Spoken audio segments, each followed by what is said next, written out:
Hey brother! Jay, how freaking cool are Patronesses? They're like zodiac signs, except way more real, which is to say, still moderately fiction. And only moderately, I am still waiting on my letter. Well, this week in true JK Rowling fashion, we get the tiniest little detail as to what we might be able to expect in the next installment of Fantastic Beasts and Where to Find Them. And that is as simple as the answer to the question, what is Newt's Patronus? JK Rowling came back with two simple words.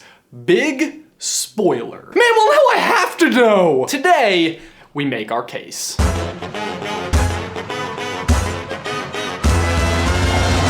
brother! So Patronesses, how hard could it be? All we have to do is basically narrow it down to, like, every single animal, real or magical, possibly even extinct.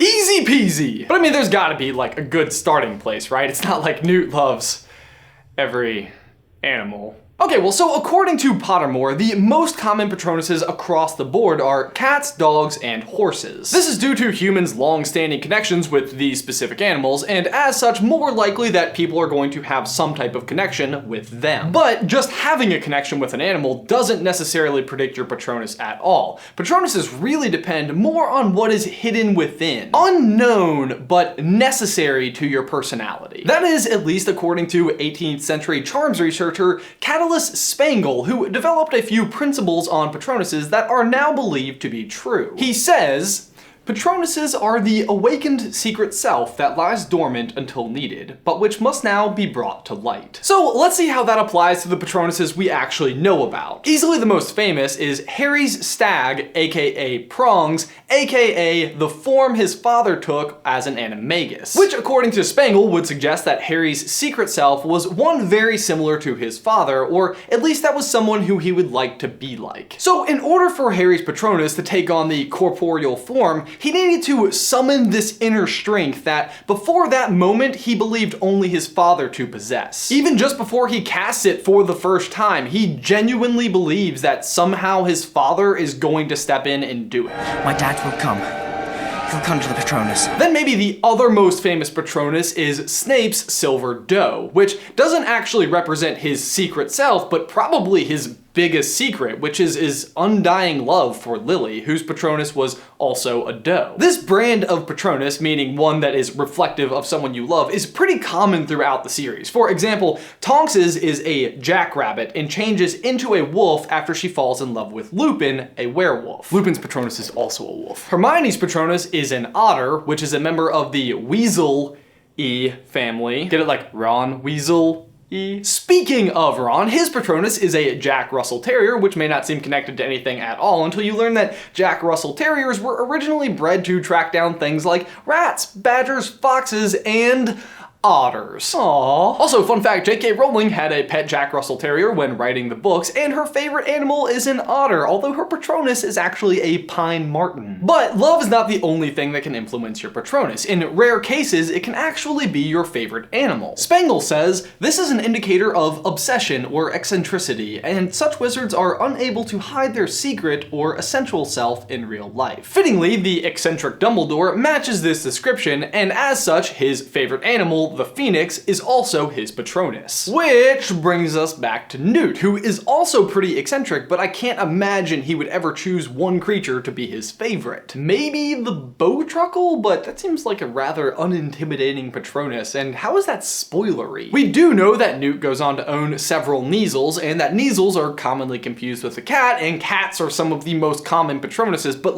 let's just face it, a movie called Fantastic Beasts is not going to feature a character that has his Patronus be a cat. Plus, Umbridge's was a cat, and she sucks. If only there was an obvious animal that Newt would have. Think. Newt. Newt. Newt? Yeah, no, it absolutely won't be that obvious, but names. Names in Harry Potter so often have to do with the character of well, the character themselves. For example, Lily is the death flower, and petunias represent anger and resentment, but of course those don't have anything to do with their Patronesses. But Sirius is the constellation name for Canis Major, or the dog star, and his Patronus is a dog. And Remus, the werewolf, was pretty clearly named after Romulus and Remus, the twin brothers who founded Rome and were raised by wolves. And like I said earlier, Remus's Patronus is a wolf. But so if we've already decided that we don't think it's going to be a newt, and the closest thing to Scamander is salamander, and we already decided we don't think it's going to be a newt, then what do we have left? Because so far we've been able to successfully rule out newts and cats, which still leaves a few more. But we do know that Newt does have a potential love interest, even though we've only seen a glimmer of it so far, with none other than Tina Goldstein. So maybe Newt's Patronus, kind of like Ron, Hermione, James, Lily, Snape, and Tonks, will have something to do with her. I actually really like this idea, because we also know that Newt might have one other potential love interest in Lita Lestrange, and that neither Newt or Tina are very good with people, meaning they are not great at communicating feelings, especially with each other. And while they end the movie very clearly possessing feelings for one another,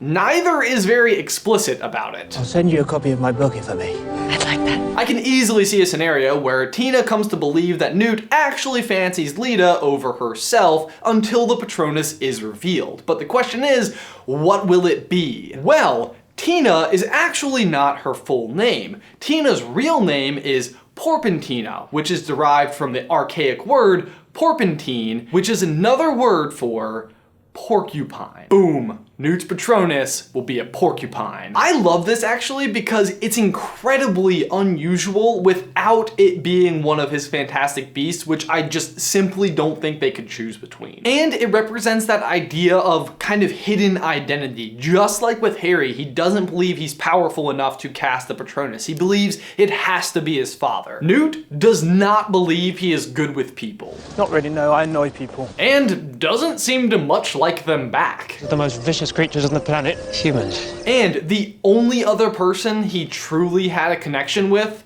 hurt him. I don't really know what Lita likes these days. She was a taker. You need to give her. So I think the one thing that can make him a more powerful wizard than he already is getting the love and support of another human. It's possible this is something that not even Newt knows that he needs. I mean, what was that line about what could possibly determine your Patronus? Must draw upon resources he or she may never have needed. So it's a name-based, relationship-driven, and fulfillment of his secret self Patronus. It hits all the stops. So there you go, porcupine for the win.